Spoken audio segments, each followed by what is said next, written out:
स्वागत है आपका इस खास विश्लेषण में। आज हम इतिहास के उन पन्नों को पलटने वाले हैं जिन्हें अक्सर भुला दिया जाता है। हम बात कर रहे हैं दक्षिण भारत के एक ऐसे अविश्वसनीय और बेहद शक्तिशाली साम्राज्य की जिसने सचमुच एक समय पूरी दुनिया के व्यापार की दिशा ही तय कर दी थी। तो चलिए बिना किसी देरी के इस दिलचस्प सफर की शुरुआत करते हैं।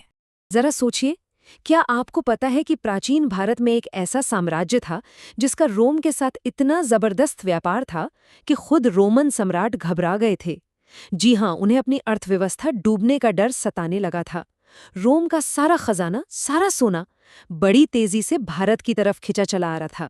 इस बात का अंदाजा आप रोमन दार्शनिक प्लिनी द एल्डर की घबराहट से लगा सकते हैं। उनका कहना था कि हर साल रोम को लगभग 10 करोड़ सिस्टरस का व्यापार घाटा हो रहा था। और ये सब क्यों?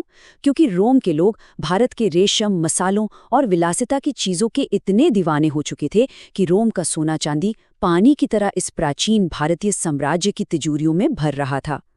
तो अब सवाल ये उठता है कि दुनिया भर का ये अपार धन आखिर भारत में जा कहाँ रहा था? ये सारा धन जा रहा था दक्षिण भारत के चेरा साम्राज्य में। चोल और पांड्य साम्राज्यों का नाम तो आपने सुना ही होगा, है ना? उन्हीं के साथ चेरा साम्राज्य भी प्राचीन तमिलकम की 3 सबसे बड़ी शक्तियों में से एक था। शुरुआती संगम काल के दौरान इनका राज आज के केरल और पश्चिमी तमिलनाडु के कई हिस्सों पर था और इनकी शानदार राजधानी थी वांची। अब आप सोचेंगे कि चेरा साम्राज्य में ऐसा क्या खास था जो वो इतने ताकतवर बन गए? इसका जवाब छिपा है उनकी भौगोलिक स्थिति में। देखिए, किसी भी साम्राज्य के महाशक्ति बनने में ना उसके भूगोल का बहुत बड़ा हाथ होता है। चेरा साम्राज्य के पास एक एकदम सटीक तालमेल था।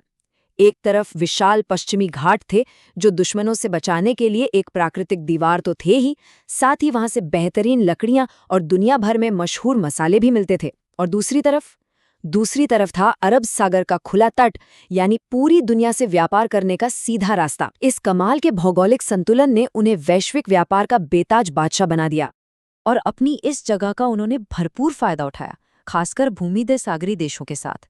शेराओं के इस बेहिसाब दौलत का सबसे बड़ा राज था उनका रोम के साथ सीधा व्यापार। उनके मुजरिस बंदरगाह से काली मिर्च, मोती, हाथी दांत और रेशम जैसी बेशकीमती चीजों का निर्यात होता था। और बदले में वो क्या लेते थे? सोना, चांदी, बेहतरीन वाइन और जैतून का तेल। ऐतिहासिक रिकॉर्ड्स बताते हैं कि रोमन सम्राट ऑगस्टस के समय में हर साल करीब 120 बड़े बड़े जहाज मुजरिस आते थे जो सोना लाते थे और मसाले भरकर ले जाते थे। इस व्यापार का क्रेज कितना था ये समझने के लिए बस एक संस्कृत शब्द देखिए, यवन प्रिय। इसका मतलब होता है यूनानियों को जो प्रिय हो। और ये शब्द किसके लिए इस्तेमाल होता था? हमारी भारतीय काली मिर्च के लिए। जी हाँ, पश्चिमी देश इस काले सोने के लिए इस कदर पागल थे कि वो कोई भी कीमत चुकाने को तैयार रहते थे। अब इतने बड़े स्तर पर व्यापार संभालने के लिए जाहिर है कि उनका आर्थिक और समुद्री ढांचा भी काफी उन्नत रहा होगा। जरा इस नंबर पर गौर कीजिए, लगभग 69 लाख। आपको जानकर हैरानी होगी कि प्राचीन मुजीरस पेपिरस दस्तावेज के एक कॉन्ट्रैक्ट के मुताबिक ये रोमन मुद्रा सेस्टरस में सिर्फ एक व्यापारिक जहाज जिसका नाम हर्मा पोलोन था, उस पर लदे माल की कीमत थी। सोचिए, सिर्फ एक जहाज पर इतना सारा धन। ये साफ दिखाता है कि चेरा अर्थव्यवस्था का आकार हमारी कल्पना से भी कहीं ज्यादा विशाल था। और ये सब इसलिए मुमकिन हो पाया क्योंकि चेरा लोग सिर्फ कमाल के व्यापारी नहीं थे, बल्कि बहुत ही शानदार जहाज निर्माता भी थे। उन्होंने मानसूनी हवाओं को इतनी अच्छी तरह से समझ लिया था कि वो अरब सागर की खतरनाक लहरों को चीरते हुए बिल्कुल सही समय पर अपना सफर पूरा कर लेते थे। ये उस जमाने की एक बहुत बड़ी तकनीकी उपलब्धि थी। लेकिन अगर आपको लग रहा है कि चेरा लोग सिर्फ पैसा कमाने में लगे रहते थे, तो ऐसा बिल्कुल नहीं है। उनका समाज बहुत ही सुसंस्कृत और प्रगतिशील था। उनके राजाओं ने प्रारंभिक संगम साहित्य को बहुत बढ़ावा दिया। सबसे अच्छी बात ये थी कि उनके समाज में महिलाओं को बहुत सम्मान और उच्च दर्जा हासिल था। और अगर बात करें उनके प्रशासन की, तो वो बेहद समावेशी था। हिंदू, बौद्ध, जैन धर्म के लोगों के साथ साथ यहूदी व्यापारी भी वहां बिना किसी भेदभाव के रहते थे। वहां गजब की धार्मिक सहिष्णुता थी। तो फिर ऐसा क्या हुआ कि इतना महान और दुनिया भर से जुड़ा हुआ साम्राज्य इतिहास के पन्नों में कहीं धुंधला पड़ गया। इसका पतन अचानक नहीं हुआ, बल्कि इसके पीछे कई कारण थे। तीसरी सदी आते आते रोम की अर्थव्यवस्था लड़खड़ाने लगी, जिससे मसालों की मांग काफी गिर गई। व्यापार कम हुआ तो पैसा आना भी कम हो गया। इसके साथ ही चोल और पांड्य राजाओं के साथ लगातार चलने वाले क्षेत्रीय युद्धों ने सदियों के दौरान चेराओं की ताकत को काफी कमजोर कर दिया। लेकिन ताबूत में आखिरी कील ठोकने का काम किया प्रकृति ने। साल 1341 में पेरियार नदी में एक ऐसी भयानक बाढ़ आई जिसने सब कुछ तबाह कर दिया।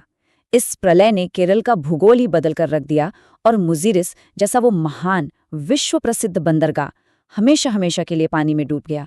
सचमुच नक्शे से ही मिट गया। यही वजह है कि आज जब हम इतिहास पढ़ते हैं तो एक बड़ा सवाल सामने आता है।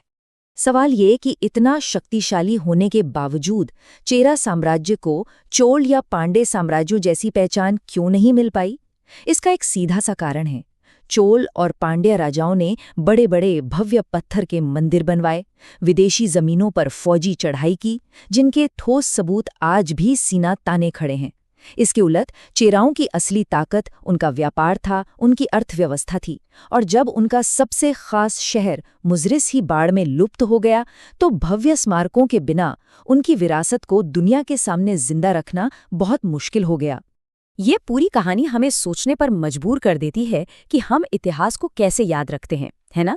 चेरा साम्राज्य ने शायद आसमान छूते पत्थर के मंदिर न छोड़े हों, लेकिन उन्होंने व्यापार के जो वैश्विक मार्ग बनाए थे, उसने प्राचीन दुनिया की अर्थव्यवस्था की पूरी शक्ल ही बदल दी थी। जरा सोचिए, इतिहास की परतों में ऐसी और कितनी भूली बिसरी महाशक्तियां दबी होंगी जो बस दोबारा खोजे जाने का इंतजार कर रही हैं।